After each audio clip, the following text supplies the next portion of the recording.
¿Cómo están, amigos de Locura Teatral? Bienvenidos a este su programa. Recuerden seguirnos en nuestras redes sociales, Facebook, Twitter e Instagram, @Locura Teatral. Y nosotros aquí empezando a hablar de sismos. No es cierto, no empezamos a evocar ese tipo de situaciones. Pero bueno, bienvenidos. Y el día de hoy nos acompañan Fanny Molina y Carlos Herrera, que nos vienen a platicar de Cuenta Regresiva, que se presenta los sábados en la Sala Novo. Y también, igual los sábados, se presenta, pero en la Capilla Miguel Ángel Corona. Mira, se acomodó todo. Hola. Sin querer cayendo. En el mismo espacio, diferentes salas, nada más. Pues bueno, a ver, Miguel Ángel, cuéntanos, empezamos contigo. Escorial, que mañana termina, ¿verdad? Sí, ya mañana es nuestra última función en la capilla, ya nos despedimos. Pues bueno, es una obra que surgió primero de una materia. Somos todos egresados del Colegio de Literatura Dramática y Teatro de la UNAM.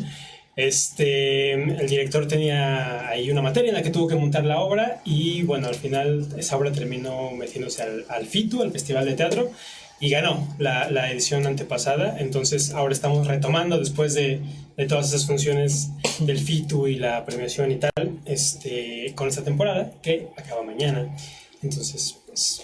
¿Pero de qué va? Cuéntanos un poco. Bueno, pues Escorial es una obra que se escribió a principios del siglo pasado, del siglo XX. Y bueno, lo que plantea es, hay dos personajes, un bufón y un rey, el cual tienen cierto juego de poderes que se ve en la obra. Es decir, en algún momento el bufón le propone al rey jugar a interpretarse al otro.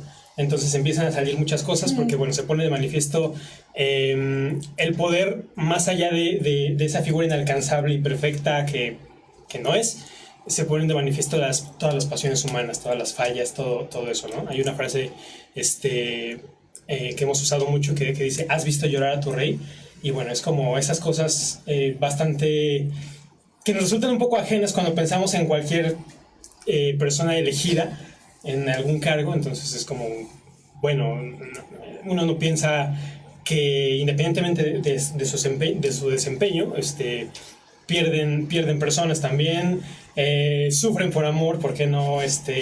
Son humanos. Exactamente, entonces ese tipo de cosas en una figura de poder pues es lo que más se pone de manifiesto sobre el texto de Michel de Gelderot, que ya es de por sí un poco grotesco. Entonces lo que la compañía siempre apuesta es a exacerbar eso estridente, eso grotesco. Hay un trono gigantesco, que es el trono del rey. Y pues bueno, es más o menos la propuesta. ¿Y cuál ha sido para ustedes la reflexión precisamente sobre este tema? ¿Qué tanto lo han ido, el poder, ¿no? Ahorita que mencionabas el poder, ¿cómo lo han ido tomando desde el principio del proceso hasta ahorita que ya están terminando temporada? Pues eso, ha sido una revelación. O sea, primero porque la propuesta de entrada fue extraña en ese sentido de, ok, no es el rey que va a tronar los dedos y que todo va a suceder, sino que empezamos como a entrar a entender y a no antagonizar de entrada o de distanciarnos demasiado de esa figura de poder. Y curiosamente la reacción del público también ha sido así. O sea, llegan a empatizar con un personaje que no diré que es bueno ni malo, es complejo, pero igual como muchos hay decisiones ahí que no son del todo favorables. Y sin embargo hay una situación ahí que no revelaré para que vayan, que termina humanizando mucho al rey, vaya, y que la gente, nosotros primero y después el público, ha logrado empatizar muchísimo con él, ¿no? Entonces es como estas pasiones humanas no justifican ni exacerban el desempeño de esta figura de poder, pero sí es como otra cara que no suele estar como muy a la vista. Claro. Y bueno, ¿qué tanto han crecido ustedes como compañía o como montaje desde este proyecto escolar a la FITU hasta ahorita terminar temporada en la Capilla? Pues sí. No, pues como compañía, obviamente el FITU fue cosa importante, ¿no? Claro. O sea, sí abrió ciertas puertas. La compañía, bueno, de entrada, yo soy el anexado, el más nuevo. Yo no estuve en el montaje original del FITU. Estuve como espectador nada más, cercano a la compañía, porque todos son amigos míos, somos de la misma generación. Pero ahora ya formé parte, es decir, Entré primero como asistente de producción, pero en realidad yo soy actor. Escalando. Poquito a poco. Llegando Después. Así, esa es la estrategia, ya saben.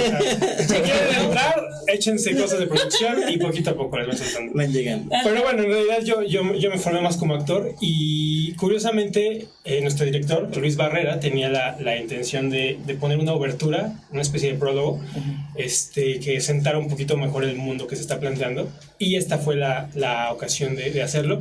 Y bueno, yo participo ya un poquito en ese prólogo.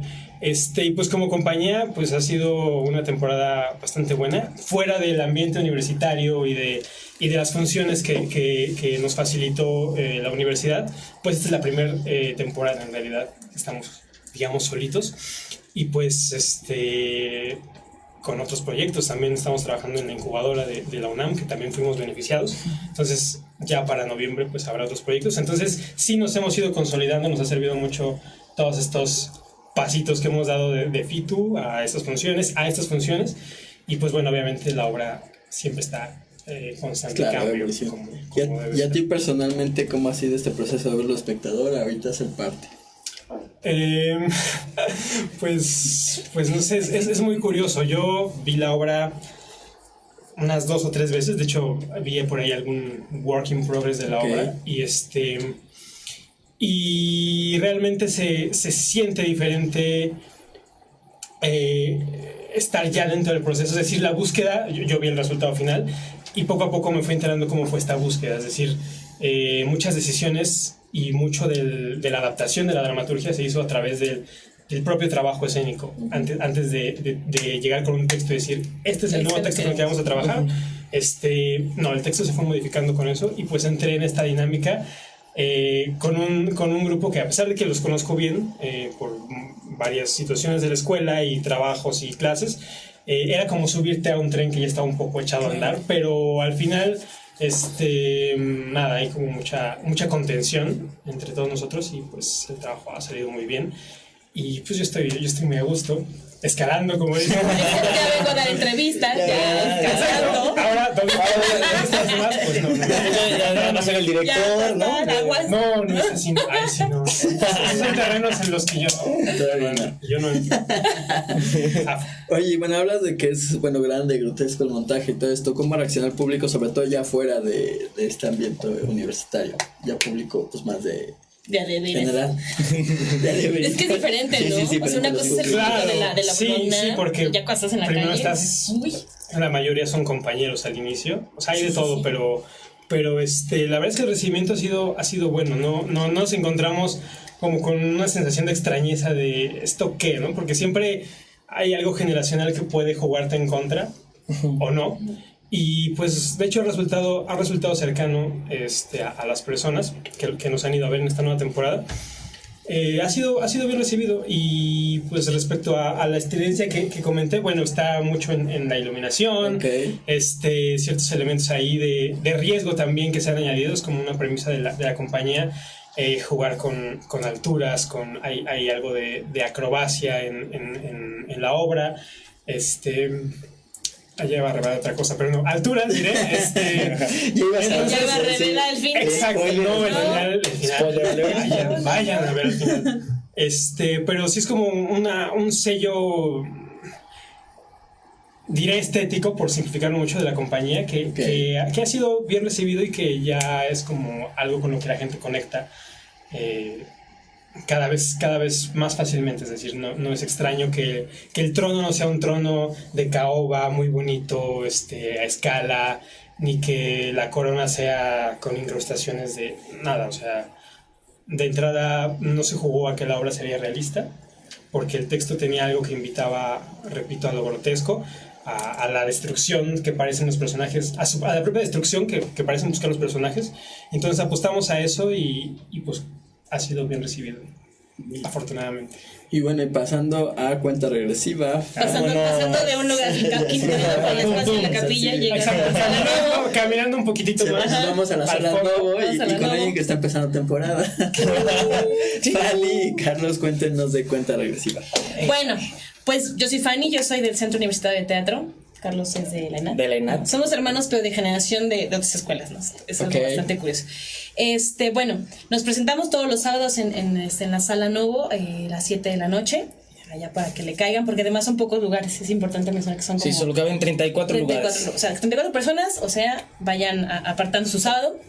Y bueno, Cuenta Regresiva es la segunda producción de Todos los Nombres Teatro, que lo dirige Vera Rivas, que es una joven promesa del teatro mexicano, un gran amigo aparte. Esta es su segunda producción y bueno, hablo por mí, me tocó así como al compañero iniciar, pero en lugar de actor yo comencé como productora y entonces... Ese es el camino. Es que es el camino. Tomen nota. Y yo después ya entré a la mitad del proceso, debo decirlo, porque ya está un poco adelantado. Yo entro en, no me acuerdo qué, febrero, marzo. Y pues a ponerte y a reponerte y a entrarle al trabajo ya estaban montando ustedes, yo la verdad me sentí un poco así desorientada y dije, me enseñaron, voy. Y bueno, obviamente mis compañeros me cobijaron bastante, son grandes actores, está Carlos, está Iván, Carlos Patrick y está, Vera dirigiendo y Ana Banderas. Y Cuenta Regresiva trata sobre una mujer, Soso, que... es una mujer, vamos a llamarla una mujer adulta, la cual pasa bastantes situaciones precarias de violencia en su vida previo, ¿no? Okay. La dirige Vera, la escribe Saviana Stanescu, que es rumana, pero vive en Estados Unidos, la traduce Boris Schumann. Es una obra compleja ante el concepto que tenemos los mexicanos sobre lo que es la violencia, la violencia a la mujer y sobre lo que es la familia también. Entonces...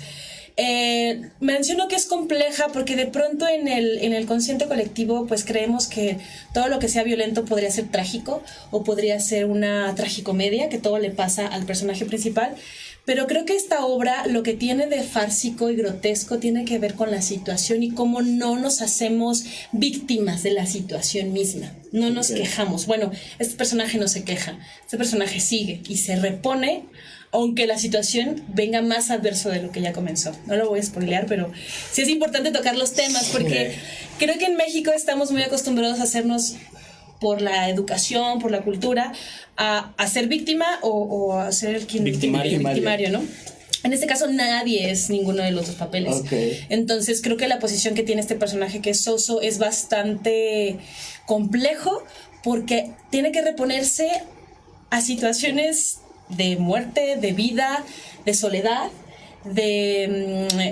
incluso hasta de género, ¿no? Como una niña puede ser sobajada por sus padres, porque finalmente así son ellos, así están educados. Cómo ella tiene que sobreponerse.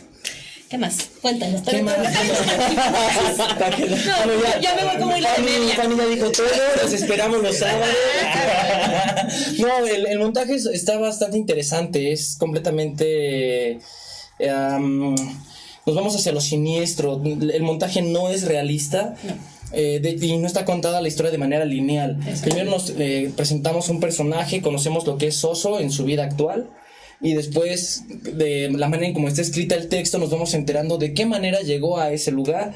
Y bueno, ya al final nos lo contaremos acá para que lo descubran ustedes los sábados a las 7 en la Sala Novo, dentro del Teatro La Capilla.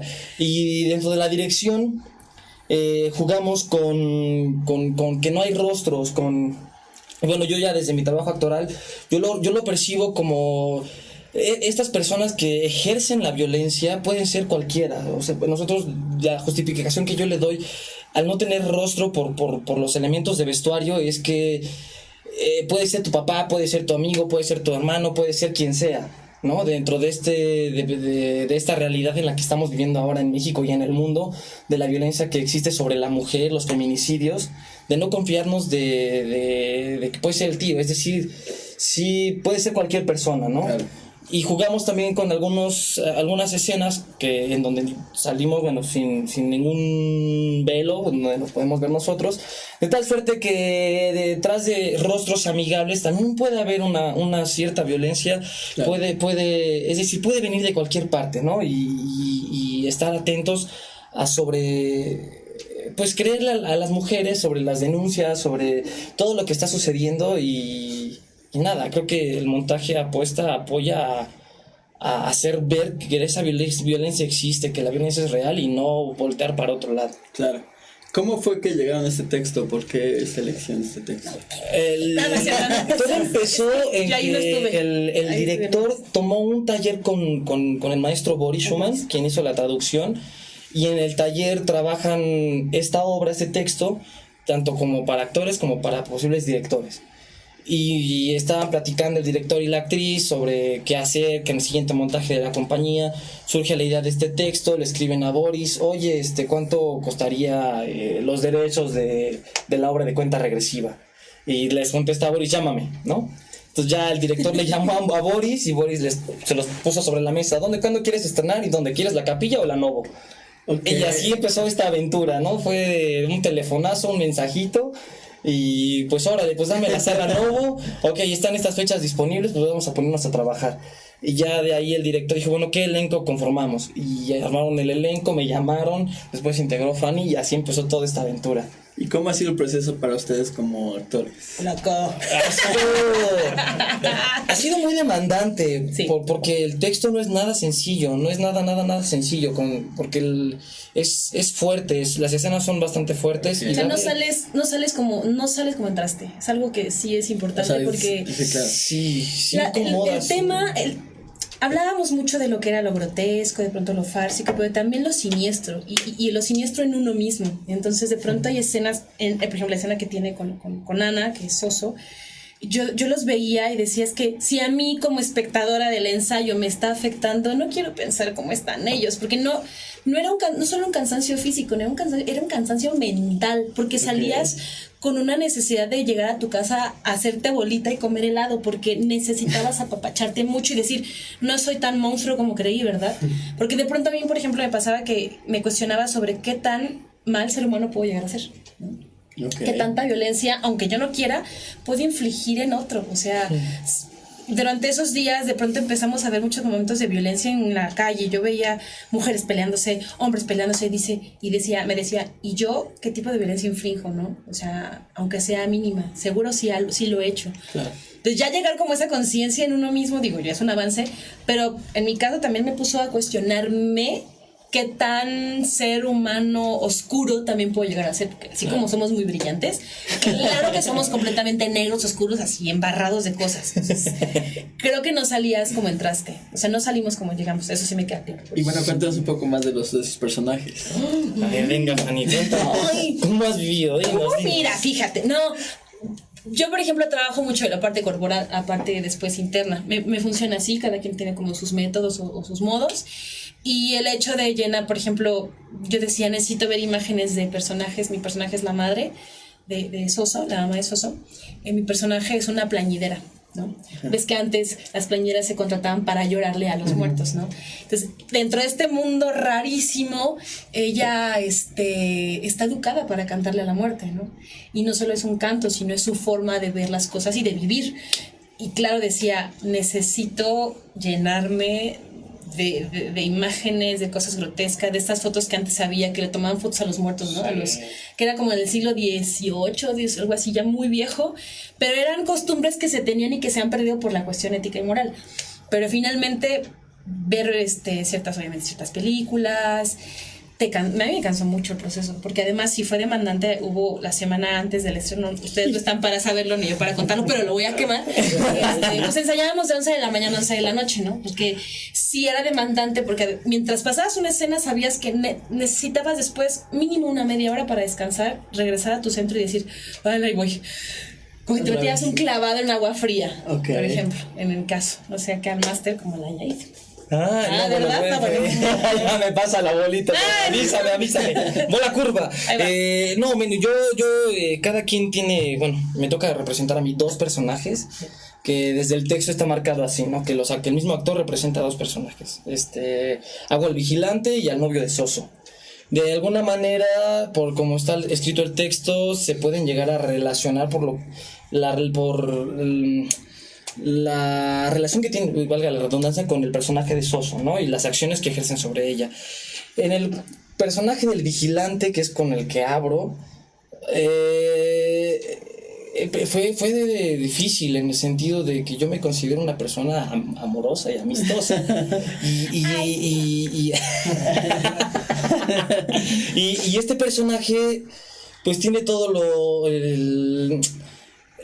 no tiene educación, vaya. Él es un ser muy siniestro y encontrar esa oscuridad dentro de mí, la podredumbre, los instintos más primarios, inmediatos y básicos, a cubrir de la manera más ruin y precaria como lo puede ser una violación. Entrarle eso en un inicio, mucha confianza y comunicación para con mi compañera, ¿no? Mucho respeto, sobre todo al momento de realizar las escenas, y si era necesario parar y preguntar cómo estás, y viceversa, ¿no? Y en cualquier momento en el que sientas que yo me estoy pasando de lanza, avísame y corregimos. Y el proceso de irlo llevando poco a poco, de ir ganando confianza en el roce de los cuerpos, que bueno, no hay nada explícito, no hay nada, todo está truqueado, finalmente claro. Es teatro, ¿no? Y es la magia de hacerlo lo más verosímil, no tiene que ser real. Pero sí fue pesado el proceso en cuestión de ir llegando a esas boyas, esas claraboyas, esos puntos tan álgidos de violencia, que creo que son necesarios de mostrar, de ver y de incomodar y preguntarnos sobre en qué punto estamos. Y para con el novio el proceso fue un poco más amable, lo tengo yo quizá un poco más claro, a un adolescente, cómo se comportan los adolescentes, y de alguna manera darle un giro de tuerca a la violencia que se ejerce dentro de una pareja, para no, es el novio malo, ¿no? Sino que surge a partir de la ignorancia, no se da cuenta de lo violento que puede llegar a ser, ¿no? El personaje no se da cuenta. Él tiene sus aspiraciones, tiene sus deseos, se encuentra con Soso, admira profundamente a los padres de Soso, quiere entrar en ese círculo social, quiere pertenecer ahí, y de alguna manera el boleto de entrada es Soso, ¿no? Okay. Vayan a ver. Vayan a verla. Miren, si no me escuchara y no supiera que trataba, ya está bien interesante. Sí, de verdad que sí. Creo que es importante tocar estos temas en el teatro y se presenten. Y que son contemporáneos. La dramaturga sigue viva, es joven, o sea, es una adulta joven que tendrá como 50 o menos años, o sea, ella vive en Estados Unidos, nos ha dado luz verde también para seguir con la obra, con las funciones. Entonces de pronto creo que nos escribe, les da like. Cuando tu dramaturgo te da like dices, ¡ay, me queda bueno! ¿no? Sí, pero es importante porque, híjole, creo que, por ejemplo, ella escribe, se nota que es un texto, como no es mexicano, o sea, se nota que es un texto extranjero, ¿no? Un texto europeo. Por ejemplo, me decían algunas personas que fueron a verlo, es un texto, sí, europeo. Y podría parecer que incluso la dramaturga misma vivió la posguerra, después de la Segunda Guerra Mundial, o incluso una colita de lo que pudo haber vivido, ¿no? O sea, se nota mucho esta cuestión de la posguerra, la depresión que hay en uno, y que de pronto nosotros, al ser extranjeros, que no sé, cuando vas a Europa, que ves estas ciudades de pronto tan oscuras, podrías empezar a comprender por qué la necesidad, por ejemplo, en Berlín, de esta iglesia luterana que está cerca del Pérgamo, ¿por qué está tan oscura? Yo decía, ¿por qué no la limpian? Me decían, es que todo eso gris que ves es el hollín de los bombardeos, ¿no? O sea, necesitamos hacer evidente que aquí pasó algo, y sin necesidad de ilustrar así sangrientamente, pero decir, aquí pasó, y recordarlo. Y creo que también esta obra vamos a sintetizarla así, es un recuerdo de lo que existió y de la parte oscura que hay en cada uno de los personajes tan comunes y corrientes que pueden ser el del que vende las tortillas, el albañil. O sea, creo que son patrones que se pueden repetir de los seres que también oscuros que llevamos adentro. Okay. Y bueno, pues ya nada más para cerrar esta primera parte del programa, pues el comercial, dónde, cuándo y redes sociales de cada uno sus mensajes para que el público asista. El muchacho de la capilla, porque ya va a acabar. Sí, bueno, mañana es nuestra última función, mañana 8 de junio, en Teatro La Capilla, Madrid número 13, en la Colonia del Carmen. Nuestras redes sociales en Instagram y en Facebook son Funestos Teatro, ahí nos pueden seguir, pueden estar al pendiente de qué va a pasar con Escorial, qué va a pasar con los otros proyectos que están cocinándose por ahí. Y pues por ahí estaremos en contacto y esperamos verlos mañana. ¿A qué hora es? A las 7. A las 7 también. Justo, Ahora, si usted está indeciso entre alguna de las 2 horas, pues vaya y échese un volado, porque como están en el mismo lugar, se echa un volado. Bueno, Y pues, pues, primero primero a ver Escorial Y ya la sí, siguiente. Es más, sí podríamos hacer eso. Bueno, a ver cómo llegamos. Que pueden hacer un descuento para que digan, fuimos a una. Creo que sí se puede. Sí se puede. Claro que se puede. Ay, a ver. ¿Sabes por qué se puede? Porque tú y yo empezamos en producción, entonces. Sí se puede. Esas cosas. Papá, mira. Claro que se puede. ¿Cuántas? Bueno, ok. Por eso síganos para que estén enterados de las promociones. Las ¿ven? promociones en conjunto. Claro. Venga, Fanny. Pues nosotros somos Todos los Nombres Teatro. En Facebook e Instagram nos pueden encontrar como Todos los Nombres Teatro. Estamos en Facebook, Internet, YouTube todavía no, nada más Instagram y Facebook. Y Twitter creo que también. Así salimos. Ay, sí, ahí estamos. Nos pueden dar like. Y tenemos unas fotos muy buenas. Ustedes no están para hacerlo también. Pero la sesión de fotos de cuenta regresiva, Facebook nos las empezó a bloquear porque A censurar. a censurar. Nos Porque pidió eran que muy bajáramos fuertes. los píxeles, que era muy fuerte. Y yo dije, bueno, muy fuerte, señores. ¿Cuántos desaparecidos hay al día, no? No quisimos entrar Bueno, más en pero, detalles. sí. Pero síganos en Todos los Nombres Teatro, Facebook e Instagram. Estamos los sábados también. Pero en la sala Novo acá, más Al para acá, fondo. al fondo. Se Estoy toman un igual. café y de chita y sale a las 7 de la noche. Son 34 butacas, entonces para que vayan, pueden apartarnos, escribirnos y pueden apartarnos lugares. Tenemos descuentos. 2 por 1. Tenemos 2 por 1. 2 por 1. Tienen que decir que van del programa. Locura teatral. Locura teatral. Que no No. sabe a qué programa. No, No, para que es el comercial. No, sí, si nos escriben de que nos escucharon, nos vieron en Locura Teatral, pues tienen sus 2 por 1. ¿Qué más? Pues estamos hasta agosto. Hasta el 3 de agosto. Tienen tiempo, pero no lo dejen al final, no seamos como todos que lo dejamos al final. Porque al final ya no hay lugares, Ya entonces no, se queda sin sí, verla. Vayan, exactamente. 7 de la noche, sala Cuenta Novo. regresiva. Cuenta regresiva de No se la Sabiana vamos a- Estanescu. Se la vamos a hacer muy bien. Dirección de Vera Rivas. Y Ya. Muy bien, chicos. Muchas gracias por venir. Este es su espacio Gracias. cuando quieran regresar. Gracias. Nosotros nos vamos a ir a un corte musical. Recuerden seguirnos en redes sociales: Facebook, Twitter e Instagram, @locura teatral. Ahorita regresamos.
No hay nada que no conozcas de mí.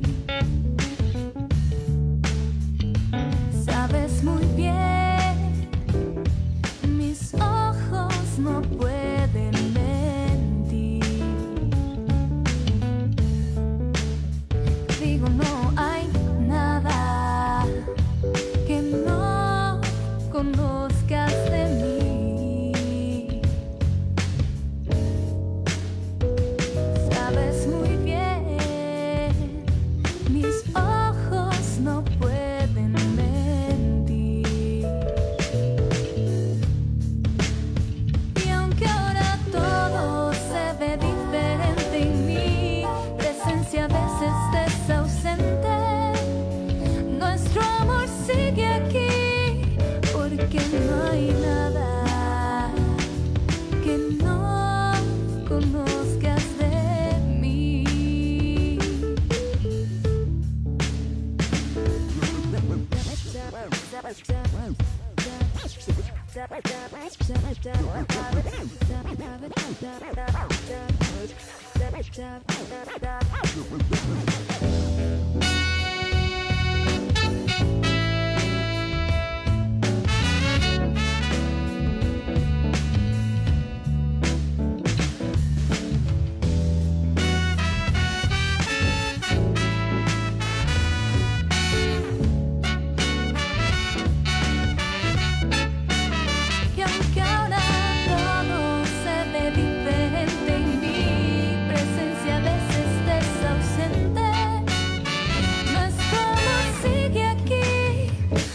porque no hay nada que no conozcas de mí.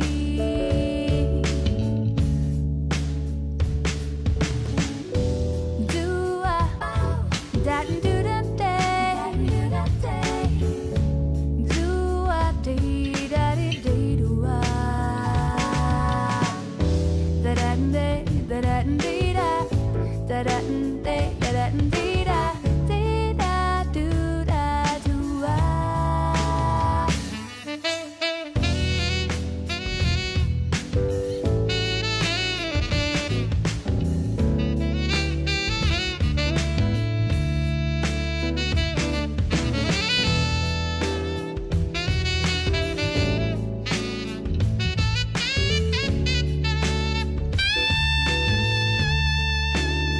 Y aunque ahora todo se ve diferente en mi presencia a veces es ausente, nuestro amor sigue aquí porque no hay nada que no conozcas de mí.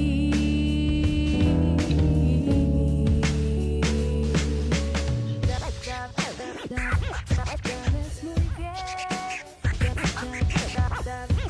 Sabes muy bien.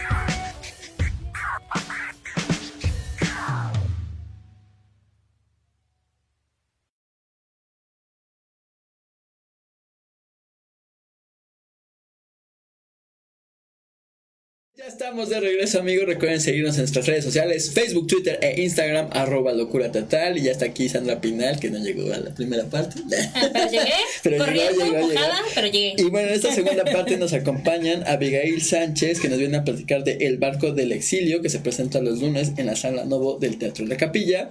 Y también los lunes se presenta Edipo Nadie es Ateo, pero en el Teatro El Galeón, y viene Diana Sedano a platicarnos de eso. Y martes, lunes y martes. Lunes y martes, exacto. Bueno, lunes y martes. Pues bienvenidas, chicas. Y Abigail, cuéntanos de El Barco del Exilio. Claro, pues muchas gracias por invitarnos. Y digo invitarnos porque soy Abigail, pero en realidad represento a un colectivo que se llama Lesbianas Sin Fronteras. Y siempre me gusta hablar en plural porque todo el trabajo que hemos hecho pues ha sido en conjunto. Y mucho de lo que hacemos es como celebrar justo el trabajo colectivo. Entonces, bueno, Lesbianas Sin Fronteras es un colectivo que surge el año pasado con dos amigas que tuvimos la necesidad de hacer una obra de teatro juntas y empezamos a hacer una búsqueda de distintos temas, de distintas inquietudes, de preocupaciones que teníamos como mujeres que compartíamos, pues teníamos muchas cosas en común. Entonces, así fue que empezamos todo un proceso que derivó en la obra de teatro El Barco del Exilio. Y ahorita reestrenamos en la Sala Novo. Esta es nuestra segunda temporada, ahora de 4 funciones, hace unos meses fue de 8, y es una obra que escribimos entre las 3, que actuó en escena solo estoy yo y otra chica, que producimos entre las 3, en la que no solo hablamos de preguntas en común, sino encontramos que el tema del exilio era una buena metáfora, un buen punto de partida para hablar de muchas cosas que nos atraviesan como sociedad constantemente. Y bueno, igual. ¿Y cuál es la anécdota, bueno, cómo se desarrolla la obra? Bueno, la obra tiene 2 caras. Por un lado encontramos una línea de ficción en la que el barco del exilio es literal un barco al que suben a personas que no cumplen con ciertas reglas en la sociedad. Entonces, en esta sociedad inventada en la que sucede la obra, hay un decálogo del buen comportamiento que rige al ser humano modelo. Y si tú no cumples ese decálogo, entonces eres subido al barco y mandado a un exilio perpetuo. O sea, como que no sabemos. Siento que hay mucho ahí como de ciencia ficción, como de cabos sueltos que quisimos dejar. Entonces, lo que caracteriza la obra es que los puntos del decálogo son cosas muy absurdas. Entonces, por ejemplo, mi personaje es subido al barco del exilio porque rompió con el número 26 del decálogo, que dice: el que come y canta loco se levanta. O sea, entonces mi personaje estaba en una graduación comiendo y se emocionó con la música y empezó a cantar. Sonó una alarma y fue mandado al barco. Entonces es como una sociedad inventada en donde supuestamente hay cámaras y hay una vigilancia todo el tiempo. Otro punto del decálogo puede ser el ser humano modelo solo sostiene relaciones sexuales con fines reproductivos. Okay. Así, son como distintos puntos en donde obviamente al final nosotras estamos poniendo pues atención en cosas que creemos que de pronto sí suceden en la sociedad, sí, claro. pero pues todo está inventado y exagerado. Entonces pues nos basamos mucho en la farsa, queríamos hacer clown, queríamos divertirnos haciendo la obra y a la vez tejemos la obra con nosotras haciendo un rompimiento de esta cuarta pared de la ficción, hablándole al público directamente, haciéndonos preguntas con ellos sobre cómo nosotras nos sentimos viviendo hoy en esta sociedad que no tiene un decálogo tan exagerado como el que ahí ponemos, claro. pero que sí tiene otras cosas que nos van atando, que nos van restringiendo, claro.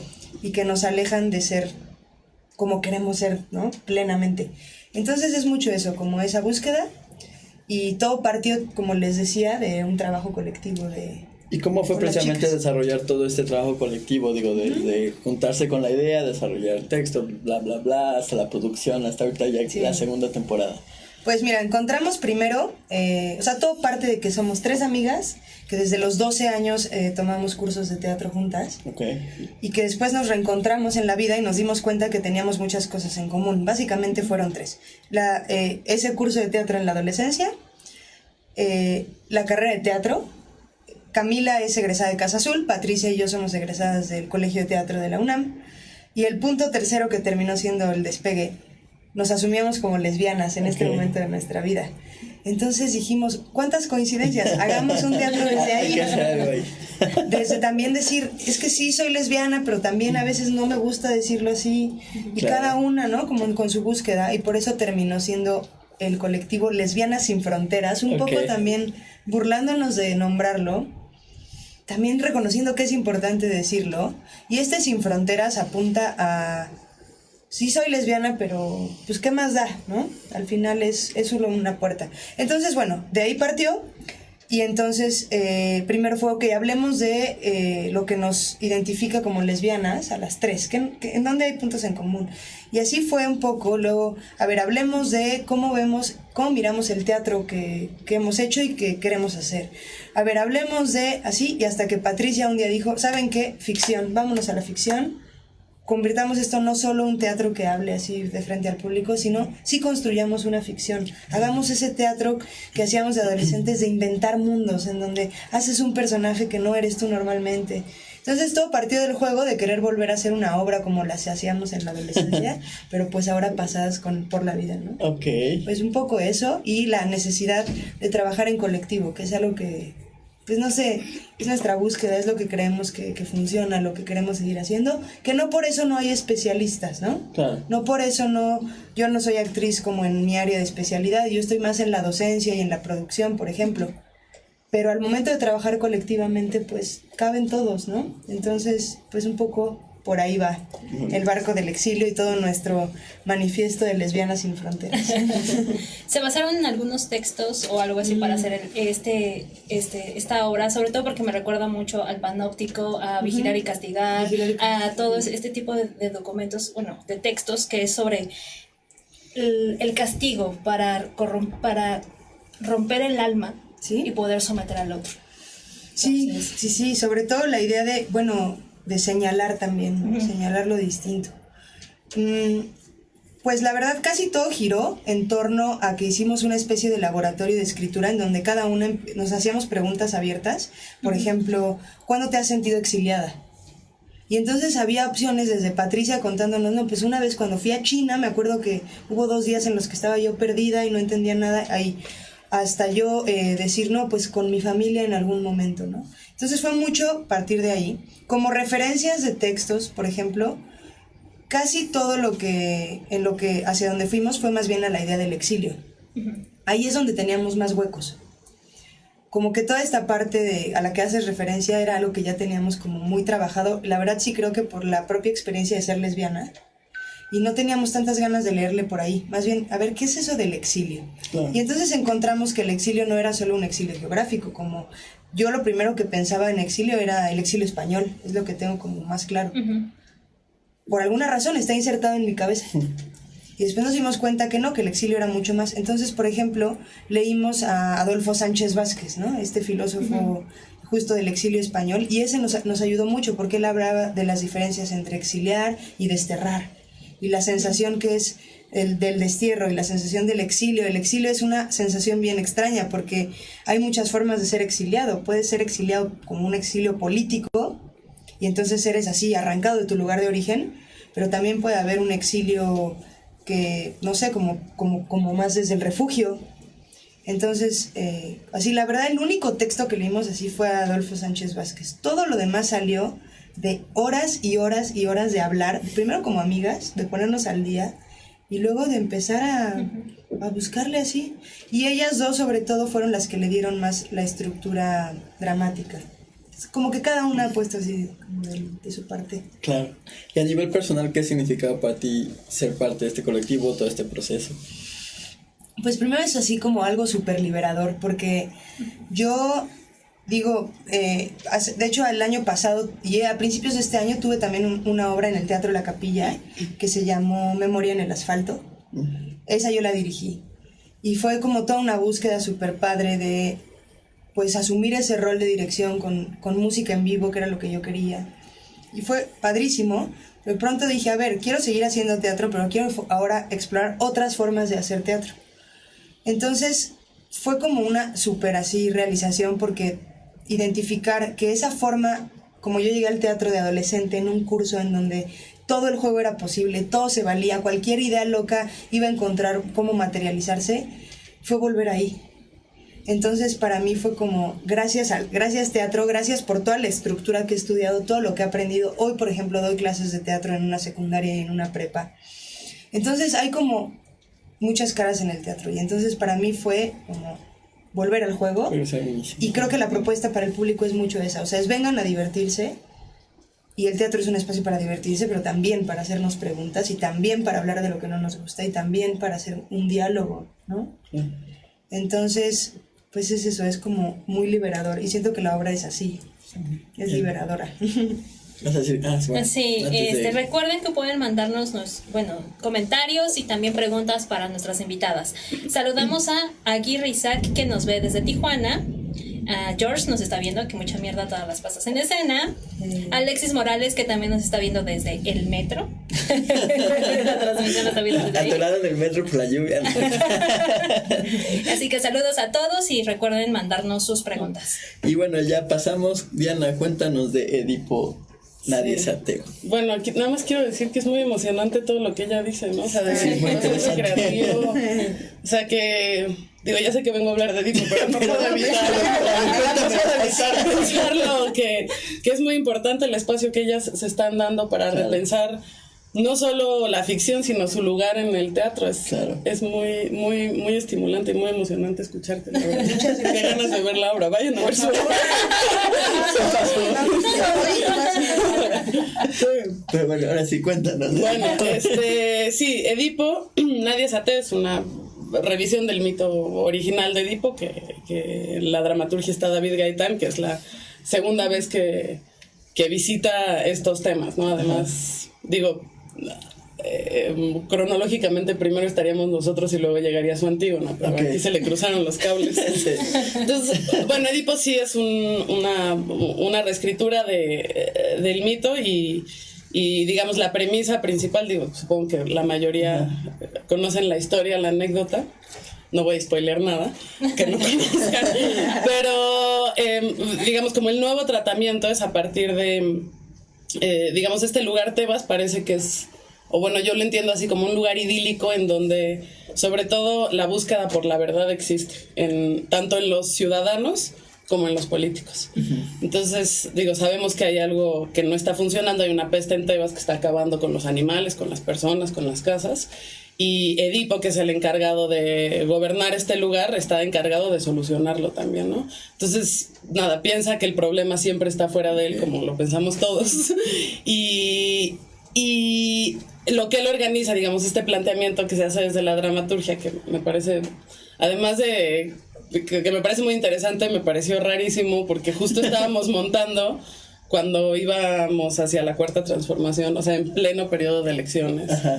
Entonces, bueno, lo que organiza Edipo son unas jornadas por la verdad. Él dice que si todos los ciudadanos salimos a decirnos la verdad, los secretos que haya, las mentiras que hay entre familias, entre colegas, entre todo. Si eso sucede, el culpable de la peste va a salir de, o sea, digamos, resultado de ese ejercicio de decirnos la verdad. Y sí pasa, pero no de la manera que él espera, ¿no? Es eso en el mito, digo, está así. Y además Edipo tiene como una condicionante en este nuevo carácter que se le da, que es no cree en la divinidad, ni en nadie que esté fuera del campo científico o práctico, que eso nos desmarca un poco de la cultura clásica, en donde era un deber ir al oráculo, era un deber ir a esos lugares, porque esos lugares te hablaban de, y los gobernantes tomaban decisiones a partir de eso. Edipo está, digamos, en un pensamiento más contemporáneo, en donde dice, tenemos que renunciar a ese lugar del pensamiento porque no nos está llevando a ningún lado. Claro. Pero al mismo tiempo es una tradición del lugar en donde está llamar al oráculo, entonces finalmente el oráculo llega, que soy yo. Y bueno, nada, después de la llegada del oráculo hay una pugna entre sobre todo, más allá de la religión o no, es como entre el destino y la decisión, siento yo. O sea, ¿qué tanto se puede mirar ya, o sea, como la vida ya está dictada por los padres que tienes, por la vida que tienes, y entonces ya parece que no hay marco de decisión? Sobre todo eso a mí me pasa cuando leo a los griegos, ¿no? Es como, ¿y estos personajes tomaron alguna decisión o el destino llegó encima de ellos y ya son víctimas de todo eso? Siento que hay una pugna entre esas dos cosas que, nada, que lo vuelve muy interesante. Claro, ¿cómo fue tu proceso para llegar, bueno, para crear este personaje, para entrar en el montaje? ¿Cómo llegaste a él? Ay, nunca sé qué contestar cuando me preguntan esas cosas. Porque sí, como que obliga a uno a ir para atrás y ya son como 2 años de ir para atrás, ¿no? Digamos que lo que sí me pasaba es como yo represento, digamos, la parte divina de los dioses, o sea, de ese lugar de la creencia, y yo me podría considerar más vinculada al pensamiento de Edipo en este momento, o sea, como que necesitaba reencontrarle un sentido a la religión. No a la religión como institución, ¿no? Que solo que quede claro eso, no tiene que ver con la institución, sino un poco más como el libro del erotismo de Bataille, de cómo se religa a alguien con el universo, o sea, cuál es el vínculo que encontramos con eso. Entonces me puse a leer un montón de cosas que nunca había leído, o sea, bueno, que sí había leído, pero en realidad no había leído, claro. O sea, no estaba en el lugar, a veces uno no está en el lugar para leer o para enfrentarte a ciertos temas, y empecé a leer el I Ching, y me echaba así el I Ching, y encontré un mar de sabiduría. Digo, no es es una obviedad lo que estoy diciendo, el I Ching es un libro de enorme sabiduría. Y luego empecé a ir al psicoanálisis, empecé a hacer como una serie de cosas que yo no había hecho nunca. Pensando como el psicoanálisis es el lugar moderno de ese lugar oculto, claro, que quién sabe qué es, y empecé a entender los signos estos como oraculares desde otro lugar. No sé cómo explicarlo, la verdad, o sea, no más real o más con sentido para ti. Sí, menos mágico, ya, como de ese pensamiento extérico mágico. Ajá. O sea, como de un mágico concreto. O sea, si hay un momento en donde hay ciertos puntos que se tocan, que dices, Dios mío, que solo tiene que ver, y siento que esa es la apuesta no solo de la obra, sino del mito. O sea, la necesidad del mito es una apuesta a la conciencia. O sea, Krishnamurti también lo leía, porque pues si no lo han leído es una belleza. Sí, habla mucho, y muchos de ellos hablan sobre el estado de conciencia, ¿no? Y Edipo justo habla de un despertar de la conciencia, de un mirar las cosas de otra manera, ¿no? Hasta que ya no puede mirar más con estos ojos, ¿no? Se habla de un estado de alerta, y cuando uno, las pocas veces que uno puede tocar ese estado de alerta, y en ese sentido siento que el arte y la actuación nos dan ese chance, pues es que sí pasan cosas inexplicables, no inexplicables de, ay, es que quién sabe qué pasó, sino que no nos basta el lenguaje, claro, para explicar eso. Y a veces el arte... ¿Una cuestión más espiritual? No, o sea, sí, bueno, puede ser espiritual, pero no llevarla una cuestión espiritual no mal enfocada. Sí, como no de brujitos. Ajá. O sea, eso es como, hay una cosa como eso era lo que yo le quería quitar, aun cuando estamos jugando con eso también, ajá, en el signo, ¿no? Pero porque es el lugar en donde se ha aterrizado, en donde se ha representado ese pensamiento. O sea, Entonces uno piensa, ¿para qué? Ya no sé si ya me estoy yendo muy lejos, pero como para qué existe el arte, es porque hay algo que se devela, que no se puede develar de otra manera más que, y eso los griegos lo entendían muy bien, más que con el pensamiento dialéctico, con las paradojas, con las metáforas, con cosas que no son... hay un momento que me gusta mucho o sea, como que le dicen al oráculo, ya habla, o sea, di concretamente qué es lo que va a pasar, quién es. Y él, porque es ella, él, dice, la literalidad es más confusa de lo que creen. Entonces siento que ahí abre un mar de pensamiento respecto al pensamiento que nos interesa tener en nuestro quehacer teatral, por lo menos el que estamos tratando de provocar ahorita, ¿no? Es que no tiene que ver, que tiene que ver con la dialéctica, o sea, con el juego con los opuestos, con entender que nada es blanco-negro, pero tampoco gris, es complejo, o sea, y cuesta trabajo explicarlo, no sé, vayan a verlo. Sí. Bueno, Juanjo Robleda dice, qué gusto escuchar a Abby platicar de sus proyectos, y felicidades a los dos. Lo de Edipo igual suena bien interesante. Ok, muy bien. Saludos. Salud. ¿Puedo decir algo así como tú dijiste al final? Nada más esta parte como que hablas de la espiritualidad o de cómo el arte tal vez es como ese medio quizá o uno de los medios para conectar con otras preguntas que tal vez a las que no llegamos tan fácil en nuestra vida cotidiana y que los griegos lo tenían muy claro. Pienso que es así como en tu búsqueda una pregunta bien valiosa, ¿no? Y que qué bueno que a partir del teatro lleguemos a esas preguntas. Y creo que sí comprueba el teatro como esa capacidad de ser tantas cosas al mismo tiempo, ¿no? O sea, de ser un proceso como de confrontación con uno, si así lo quieres tomar, como un proceso de montaje, y también como un espejo y también como una herramienta. No sé, yo como que justo ahorita estoy en esa reflexión un montón de qué tanto es el teatro, ¿no? Y no sé, que me alegra como que llegues a esas preguntas, ¿no? Que llegues a decir eso. Y ese personaje que te toca hacer, qué curioso, ¿no? Que ella es el oráculo, ¿no? Que lo mágico, que lo que no es tan fácil de explicar, pero que es importante, no se puede definir tan bien, ¿no? O sea, eso es como que, no sé, pura sabiduría, ¿no? Como bien dices, la verdad, sí, qué bueno que sea así. ¿Y todo este proceso te ha cambiado algo sobre ver el mundo? Pues siempre, o sea, la verdad es que he tenido como la fortuna de estar en proyectos y en colaboraciones y con equipos y con preguntas que no hay manera de que no me resuenen en la vida, ¿no? O sea, digo, estoy yendo al psicoanálisis, por ejemplo, o sea, cosa que yo decía, ay, el psicoanálisis, ¿qué, güey? O sea, uno tiene sus herramientas para resolverse hasta que no las tienes, ¿no? Digo, porque en Edipo, retomando nada más un poco de la obra, hay un lugar que está padre, o sea, digo, Freud retoma el mito de Edipo para explicar un lugar del comportamiento, ¿no? Y eso se retoma en la obra también como parte del juego. Entonces como que sentía que tenía que entenderlo de alguna manera y ya así 2 años en psicoanálisis, ¿no? Pero sí, sin duda, o sea, siento que todos los que todos los procesos felizmente repercute. El oráculo, lo mágico. Que todos los procesos repercuten felizmente en la vida. O sea, a veces uno no entiende de qué manera. Okay. Y de repente te das cuenta un rato después. O sea, yo tenía un maestro que estaba medio locochón, pero decía algo que estaba padre, que cuando uno está actuando entra como en un estado presicótico. Sí. Dijo que yo no le entendía bien qué quería decir. Y un día me dijo, es como cuando tienes un novio y piensas todo el tiempo que estás embarazada. Y entonces empiezas a ver como señales de embarazo por todos lados y dices, ay, seguro sí, vas, te haces una prueba, ni tiene sentido. O sea, es como un pensamiento que te predispone en un lugar y entonces ya empiezas a leer todos los signos de la afuera para nutrir eso que tienes que hacer. Claro. Y bueno, digo, no sé si lo del novio pero digo, hay más ejemplos en relación a eso. O sea, que estás pensando que la realidad te habla. Claro.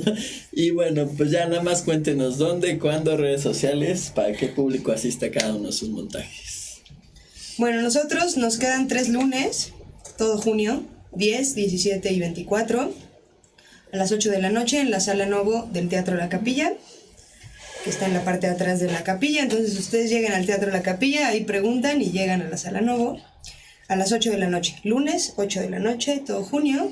Y pues nuestras redes sociales, está bien fácil de recordarse de nuestro nombre. Después de tanto pensar si así se debería de llamar el colectivo o no, decimos que sí llamaba la atención. Entonces, Lesbianas Sin Fronteras los encuentran en Instagram y en Facebook. Y pues eso es todo.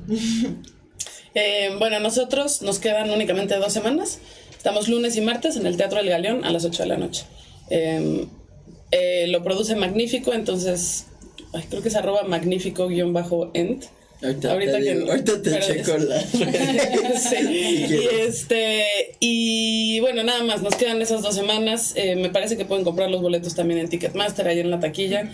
Y les sugerimos que corran por sus boletos si quieren ir porque se están acabando. Entonces, sí, es magnífico_ent y es #Edipo y hashtag invasión. Sí, está lo de la invasión griega porque está Magnífico, produce 3, o sea, están con Medea, que pronto van a estrenar, La Orestiada, que estrena hoy, y nosotros con Edipo. Entonces, también, sí, o sea, justo yo sí quiero decir que vayamos a las cosas que hacemos, ¿no? La gente en teatro, y que una iniciativa como este programa creo que es maravillosa, y justo pues entonces también pensamos nosotras que queríamos regalar 2 cortesías a 2 personas que hayan seguido la transmisión en vivo. No sé cómo hacen eso ustedes a veces, si tienen alguna dinámica, si es quien comente. Pues si quieren que comente, y si no por redes, pero bueno, si ahorita alguien comenta, igual les pasamos. Que comenten, yo quisiera que comenten cuándo se han sentido exiliados, o si se han sentido exiliados alguna vez. Para que haya más preguntas. Y pues ahí tenemos 2 cortesías para eso, y no sé yo no sé si tenemos cortesías, perdónenme. No, sino cualquier cosa ahí a las redes. Pues nada, muchas gracias. Sí, si nos escriben ahí, seguro hay descuentos y eso. Estamos con el asunto que creo que los boletos, felizmente, estas 2 últimas semanas están, pero entonces chequen. Córrenle. Pues muchas gracias, chicas. Este es su espacio cuando quieran regresar. Muchas gracias, Sandra. Mi nombre es Rodrigo Brastegui. Nos vemos el siguiente viernes. Recuerden seguirnos en redes sociales: Facebook, Twitter e Instagram @locura teatral. Hasta la próxima.